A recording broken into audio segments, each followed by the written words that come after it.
Your Honor, because PCSO Hindi, is ang tanong ko po, attorney, is where is it provided for? Where are you coming from? Kasi yung mga ibang abogado dati ng PCSO, nag-agree sila na wala talagang provision sa batas yung pagkakaroon nyo o pag-engage nyo ng agents to conduct lotteries. Kayo lang ang pwedeng mag-conduct ng lottery, the PCSO, but not to engage agents to conduct lottery. No, those are two different things. Would you agree? Your Honor, as I said, since this is an Hindi, agency tanong ko relationship, naman, would you agree with my premise? Sagutin mo No, yung tanong ko muna, um, umiiwas ka eh. most respectfully,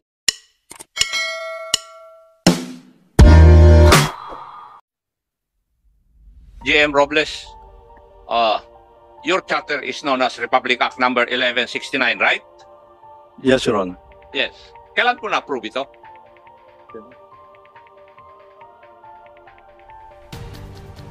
Originally 1935, Your Honor. 1935? Hindi. I think that's the presidential decree, if I'm not mistaken. I'm talking about RA number 1169. No, but they promulgated the RA. 1934 and was amended in 1979, Your Honor. Your charter was approved in, hindi ko alam kung sino yung nagsasabi po sa inyo. Siguro, pag-aralin nyo ng gusto. Kasi I have a copy of Republic Act number 1169, was approved on June 18, 1954. Hindi po 1934. So, pag-aralin Apologies, nyo Your po ng Honor, it gusto. was 1954. Opo. And it was amended. Correct po yung sinabi nyo by BP number 42, approved in September 24 of 1979. Tama. Yes, Your Honor. Now, may I ask, is there any provision of law here na mag-conduct po kayo ng e-lotto?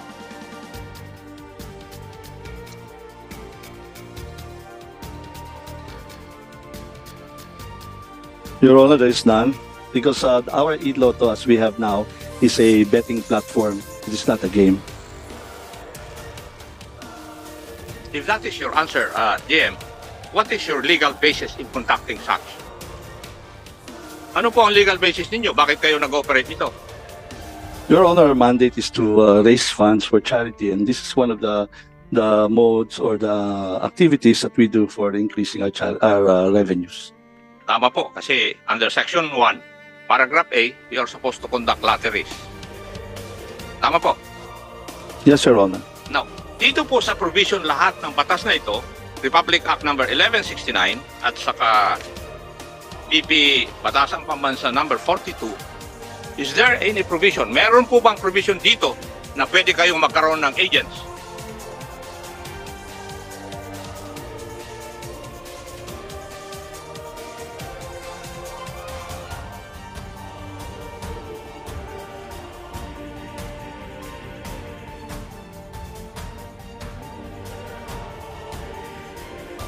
Your Honor, can I call in my legal to explain this? Hindi po ako lawyer, so... Sige po, si Attorney Leia Jimenez was the head of our legal. good Ang morning. question po, Panyera, is, have you read 1169 and BP 42? Yes, sir.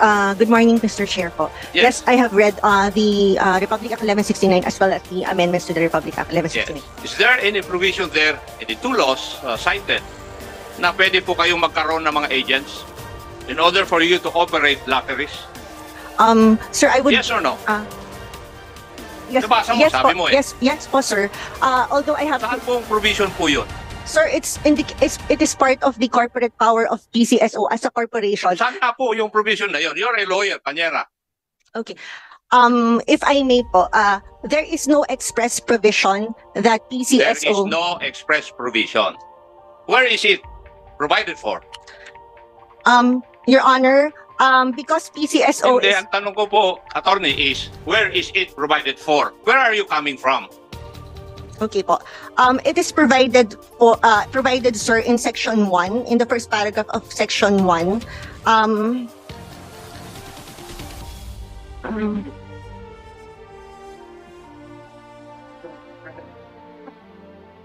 Yes po. It's indicated here, sir, that it shall have the general powers conferred in Section 13 of Act Number 1459 as amended. So, Your Honor, I respectfully submit that since PCSO is a government-owned and controlled corporation or a government corporation, it has all the corporate powers provided for under the Corporation Code, Your Honor. Ang tanong ko po, your charter is 1169 and BP 42, which amended 1169. Tama? Yes po, it was an amendment. That is your charter, giving you all the powers and functions. Tama po ba? Yes, Your Honor. Pero does it give you the power to come up with agents? Yun po ang tanong ko. Your Honor, what I can say here is that since PCSO is also a corporation, it can only act through natural persons or in some instances juridical persons. And in this case, we had to, as part of its mandate, we had to engage agents to be able to perform our legal mandate to raise funds for the government, Your Honor. Ang sagot po ninyo, attorney, puro in general terms eh. I'm asking for the specific provision wherein you're given the power in order for you to function pursuant to Section 1 of 1169 na mag-operate kayo ng lottery. Kasi there's no question na pwede kayong mag-operate ng lottery. But for you to hire agents, I think that is not provided for by law. Di po ba?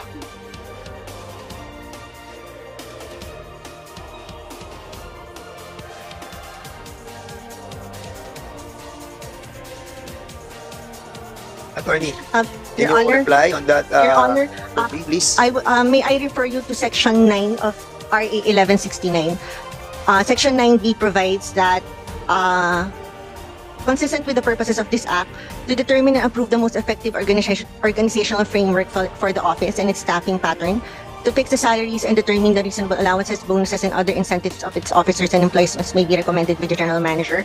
And with respect to the last provision, and to provide the manner of hiring and compensating on a contractual basis such sales and other personnel as may be required for its operations, subject to pertinent civil service and compensation laws, Your Honor. And wala yung word na agent or your authority to engage the services of agents. It's not provided for in the two laws. Pinipilit mo lang eh.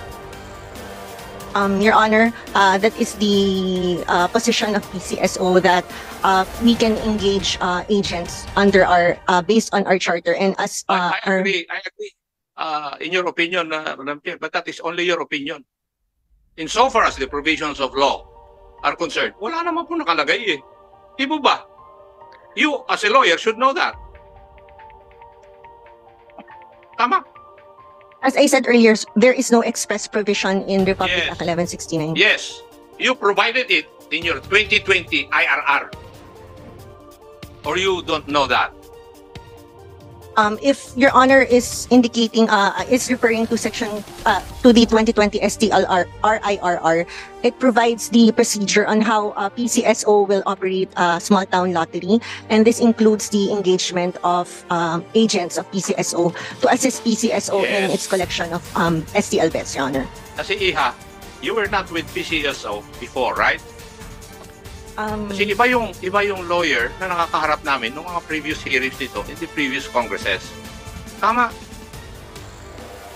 Yes, Your Honor. I just assumed the position last January 2020. Kasi yung mga ibang abogado dati ng PCSO, nag-agree sila na wala talagang provision sa batas yung pagkakaroon nyo o pag-engage nyo ng agents to conduct lotteries. Kayo lang ang pwedeng mag-conduct ng lottery, the PCSO, but not to engage agents to conduct lottery. No. Those are two different things. Would you agree? Your Honor, as I said, since this is an agency relationship. Would you agree with my premise?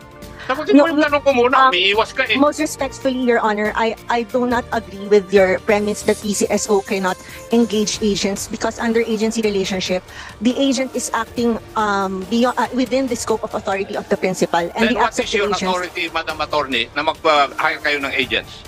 Yun ang hinahanap ko, Antimano. What is your legal basis?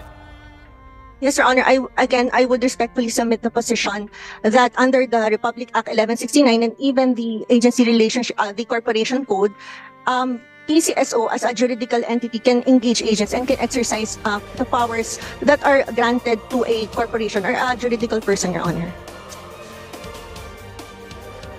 May I interject a bit? I read the 1169. Only 12 section to, attorney. Under this 12 section, saan particularly yung provision mo that agents can be hired?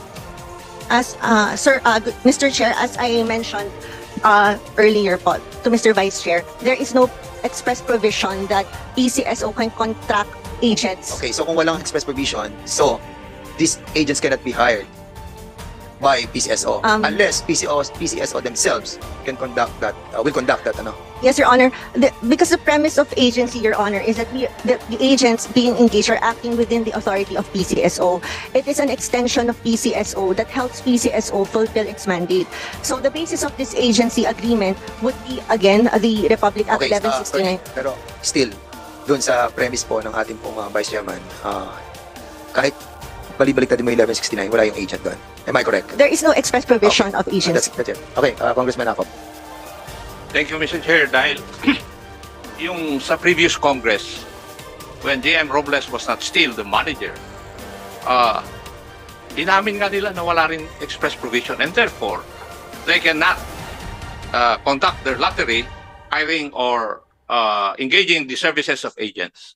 And that is why, in 2020, inilagay nyo sa yung revised IRR, yung provision of Section 4 implementation, Madam Attorney, for your information. The STL shall be implemented as mass-based local lottery of the national government.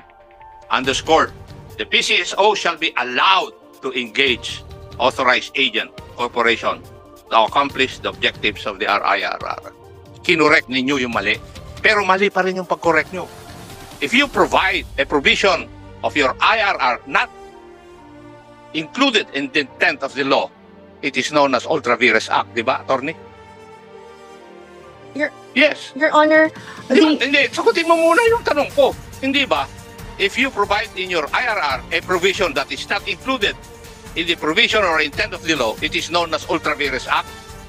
O hindi mali yung pagkaintindi ko nung nag-aaral din ako ng batas?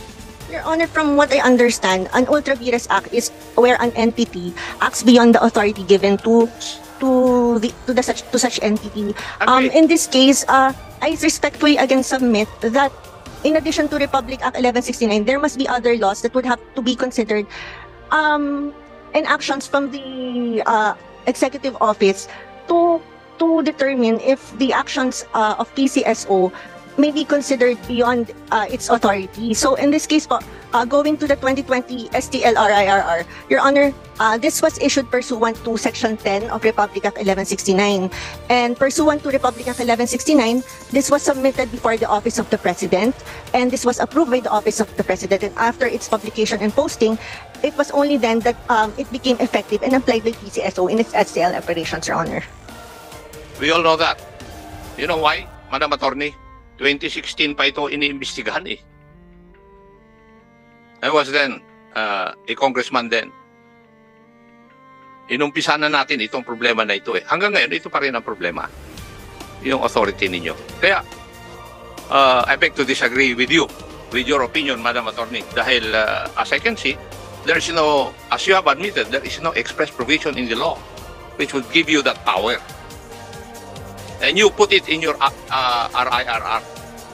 And when you do that, the provision that you put there is considered an Ultra Vires Act. Di po ba?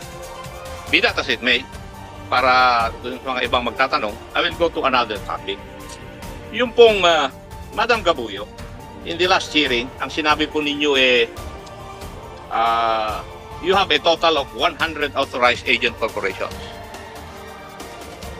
Tama po ba? Yes, Your Honor. And the income of the PCSO was 29.6 billion. Yes, Your Honor. Yes. And what is the basis of this and where did this come from? This come from the GMRR. GMMRR. Yes, Your Honor. Yes. Guaranteed minimum monthly retail receipts by the AACs. Yes, Your Honor. Tama? Yes po. Yes. So, as you have reported also during the pandemic, the number was 59. Tama rin po ba? During the pandemic, 63 po. 63. Kamali yung aming COMSEC. In 2021, your AACs went up to 82 with an income of 21 billion. Tama po ba? Yes, Your Honor. And in 2022, it increased to 85 AACs with an income of 28 billion. Yes, Your Honor. Tama po. And in 2023, the income of the PCO was 29.6 billion, 102 ang authorized agent cooperatives. Tama. Yes, Your Honor. Bakit ganito lang po ang increase? I think that this was asked by the chairman in the last meeting. Because, Your Honor, during 2021, marami po tayong mga AEC na terminate because of yung... Yes, in 20... From 2021 to 2022, there's a 31.91% increase. And then from 2022 to 2023, it's 4.41 because of the number of terminated AACs po. Now, yung pong pag-increase ng GMMRR ng mga AACs, how is that determined? Based on the PMRR set baseline of the PCSO, the 30% of the voting population times minimum width times 30 days po. Hindi po ba ito dapat ay based dun sa collection ng AACs? Yes. That's why yung may set, pag-increase ng GMMRR would be based dun sa pag-increase ng collection ng mga AACs. Are you trying to tell me na pag ganito na lang yung GMMRR ko hindi na mag-i-increase kahit na lumalaki yung collections ko? Hindi po, Your Honor. Pag nagkaroon po tayo, sometimes po nire-review po ng SCG yan, and then pag subject po sila for renewal, nag-i-increase po ang GMRR ng ating mga AACs po. How do you determine the increase kung hindi nyo alam yung actual increase ng collections po nila? Based on the voting population po. So, pag hindi nag-increase yung voting population, hindi po kayo, hindi po nag-i-increase yung GMMRR. Kasi doon po ang basehan ninyo yung voting population hindi yung increase in actual sales.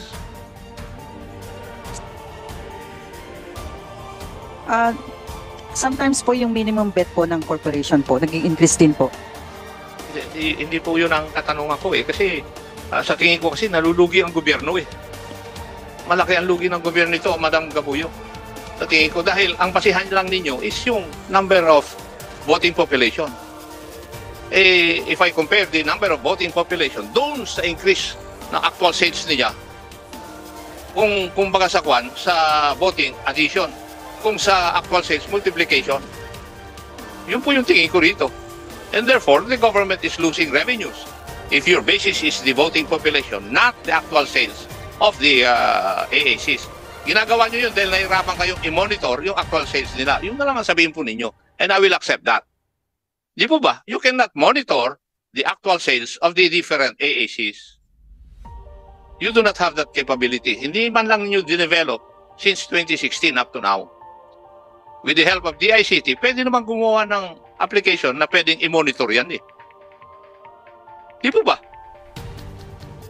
Madam Gabuyo? Yes, Your Honor, I agree po. Yes. Ako naman Kaya nalulugi ang ating gobyerno rito. So, let's leave that topic. Let's go to yung inyong AACs. Meron na po ba kayong, narinig ko kanina sa pagtatanong ni Honorable Flores, may mga terminate kayo ng AACs, right? Would that be correct? Sorry, Your Honor. Kanina, sa pagtatanong ni Honorable Flores, inamin po ninyo na may mga terminate kayong AACs. Yes po. Tama po.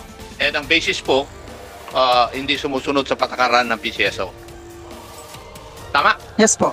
Yes. Kagaya ng ano? Could you give us examples of it?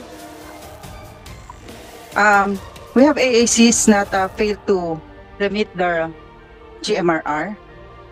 And then meron din pong mga violation po for change of officers ng hindi po without the approval of the PCSO Okay. shareholders po. Yes. Now, may I ask, meron po ba kayong tinerminate na AAC na nagko-conduct ng bookies? Meron po yung sa Out of the 100 or tinerminate nyo, nasa akin yung listahan ang tinerminate ninyo dito. Kung sa listahan na ibinigay nyo po sa amin, na tinerminate ninyo from National Capital Region, Northern and Central Luzon, Southern Tagalog and Bicol Region, Visayas, and Mindanao, ilan po kayang AACs ang tinerminate ni po ninyo because of them engaging ng bookies? just one, Your Honor, it's yung Negros Oriental po. Iisa lang. Samantalang sinasabi ng PNP na ang daming AACs na nagko-conduct ng bookies. Iisa lang ang na-terminate ninyo. When in fact, you have terminated so many AACs for other violations other than conducting bookies. Bakit kaya? Because Ano po ang dahilan? wala po kasi kaming nare-receive na report coming from PNP for the illegal gambling po. General That Peralta, involved the AACs po. General Peralta, you Yes, are the official representative of the new Chief Philippine National Police, tama po ba? Yes, sir, Your Honor. Would you agree with the statement of Madam Gabuyo? Sir, can I first confer with my directors of the IDM and operations pertaining to this, whether we were able to submit reports to the to Madam Onsa. By all means, General. Sir, yes, sir. Sir, according to my directors of investigation and operations, every time our chiefs of police will conduct operations, they are literally coordinating with the local managers of PCSO. So in this effect, they were able to submit reports to PCSO. No, Madam Gabuyo, narinig po ninyo yung sagot ng PNP na hindi po totoo yung inyong statement na wala po kayong nare-receive na report galing sa kapulisan. Sino kaya ang nagsasabi ng totoo? Sir, I would like to ask the PNP po kasi sabi po nila they are coordinating with our branch managers. So, as to the report po na merong illegal activity yung aming AACs. Marami. Wala Maski po ako kami. alam po yun. Opo, pero Oo. wala po kaming nare-receive na official na report coming from the PNP. Sige. Yes, they are coordinating po pag may nahuhuli po sila. May I interject, Congressman? A bit lang. In accordance with your IRR, Article 1, Section 3, it is within your power to supervise, control. Di ba? Maliwanag. Asan ba yung ano? Basahin ko sa'yo. The STL is a state-run local lottery under the control and supervision of the PCSO. So in other words, kung hindi mo alam that merong mga ganitong mga reporting ang branch office sector, ito yung boss na tinatawag in every part of the country, di ba? They should have done something to report all these illegal activities because we in the grounds, no, like us, Congressman, kita namin yung mga nangyayari eh. Pero kayo wala kayong nakikita? That's impossible. May mga report po coming from our branch offices na illegal activities but not yung illegal na STL po namin na nagko-conduct ng illegal. Wala kayong ganung report? Opo, yung AACs po. Kasi may Because provision naman You po know kami. why? What's the reason why? You don't have that kind of report that the STL operators are the one conducting the illegal activities? Because you are violating your own rules. Under section, I think that is, for a while, Congressman, I just wanted to put this into record, that under, I think, section, section 18, your own IRRR, yung updated list nyo ng sales force nyo and employees with their corresponding ID numbers and specimen. Copy, furnish dapat ang PNP regional office and even the PNP stations. Diba? Updated. Lahat ng listahan. Yes, we have that monthly po. Okay. So, kung hawak niyo po ang lahat ng listahan ng mga employees ninyo, yung mga kubrador, lahat ng ganon, dito kasi wala silang, dito mandated sila to put up their own uniforms and all the IDs as well, di ba? Yes po. So, kung meron na kayong listahan na ganito, in other words, control mo na yung environment nila, di ba? Yes po. So, ang dami na uhuli na PNP, pero nangyayari, hinahabol nyo lamang yung yung issuance of certificate that they are actually a certified employees of that operator. Based on our records Because po. in the last hearing that we conducted, doon nagkakaroon ng problema yung mga PNP officers natin. Na kapag sinasubmit yung pangalan, saka pa lang kayo nag-i-issue ng tinatawag na certification that they are actually a part of that AAC. Whereas, yung submitted na hawak nila, wala naman yung mga pangalan doon. That's the reason why they're filing cases against them. In that case, Ms. Gabuyo, you are violating your own rules. If ever that they have apprehended and they're filing cases, dapat kung anong hawak lamang nila na listahan that updated, yun lang dapat. Yes po, Your Honor. They don't have to ask your permission that they're filing cases against these people. You're correct, Your Honor. Yung sinasubmit po sa kanilang list po, meron pong mga pangalan yun with ID. Bakit naghahabol pa kayo ng mga certification na galing sa PCSO para padadala sa PNP? Nire-request po yun ng PNP na once na meron silang nahuli, nagre-request po sila sa PCSO kung yun based on sa list po nila. General Peralta? Or you don't need to ask permission from the PCSO dahil in accordance with their own rules and regulation, copy furnish kayo ng listahan ng AAC. Kung ihawak nyo na po yung listahan kung sino yung mga employees na yon, you don't need to ask permission from PCSO anymore. Because it is their responsibility in accordance with Section 18 that kung may updated, within 48 hours, nakalagay dito, within 48 hours, effective na po yun, yun ay hawak ninyo at hindi nyo na kailangan pa humingi ng certification that these people are indeed a part of the AAC operator. Yun ang sinabi ng provision ng batas eh. So, General Peralta, from now on, you don't need to consult with them. Just get the copy furnish. The exact number of employees. Kasi kung hawak nyo na yung exact number of employees at hindi in-update ng PCSO sa inyo within 48 hours upon the NCR department that they will be receiving all these documents from the AAC, then, tuloy nyo na yung kaso. Yes, Kaso sir. na lahat. Yes, Your Honor. Is it We clear? will do that, sir. Yes, sir. And then, PCSO, dapat ina-update nyo ang PNP every now and then. Kung meron sila idadagdag, meron silang babawasin, ayan, ang liwanag. We have receiving copies po And from even on the STL booths, ayan nakalagay dito, updated list of existing STL station and STL booths, copy furnish the PNP regional office and the Yes. PNP station. We are doing that po. We are providing, the AAC is providing them a list. Okay, so Congressman Acop, hindi,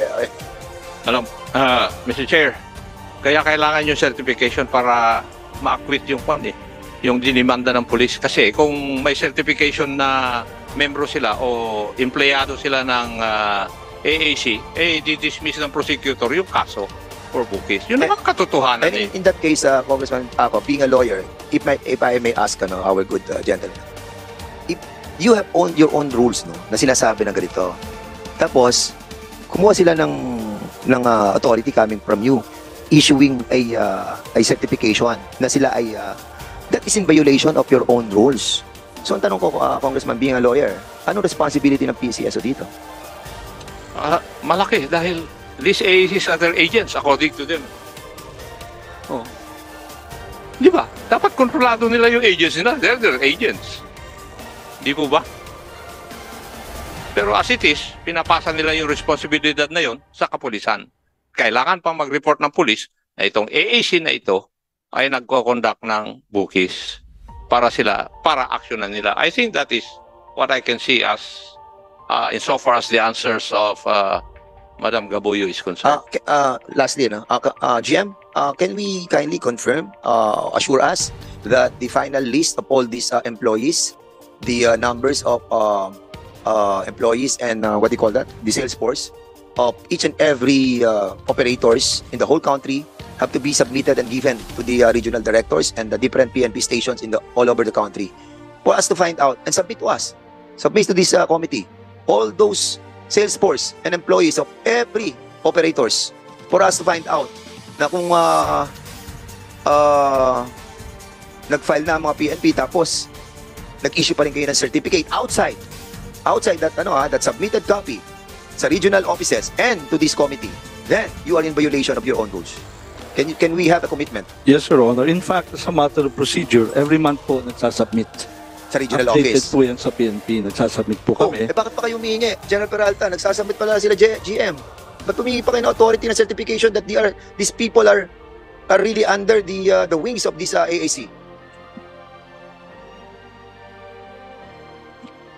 There must be somebody lying on this hearing. Your Honor, if Yes, I may. GM.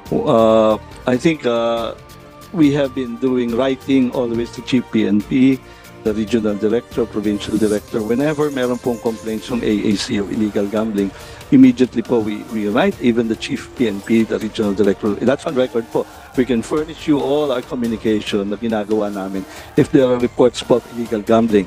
Doon naman, in the matter of the AAC's engaging in illegal gambling, of course, we would love to have something concrete po, like a report po.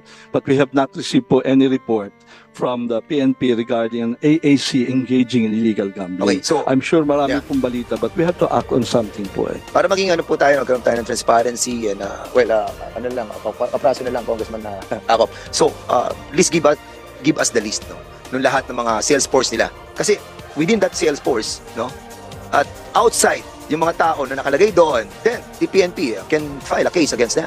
Kasi ibig sabihin, illegal sila. Hindi kasi kasama ng pool ng mga employees eh. And that will correct the problem that we are discussing in the last hearing about the issuance of business permit. Kasi kung meron tayong sales force na hawak natin lahat, the oversight power of this committee, and then the PNP, the regional office, the PNP station, the PCSO, then kita na natin na itong mga empleyado at itong mga STL booths. Beyond this are all illegals. Simple as that. Beyond this, pwede na kayo mag-file without asking any certificate coming from the PCSO. Maliwanag? Yes, Your Ano ba, Honor. diba? Pwede po ba digital file na lang po? Yes, para- yes sir. Yes sir. So we'll do that po. Thank you po.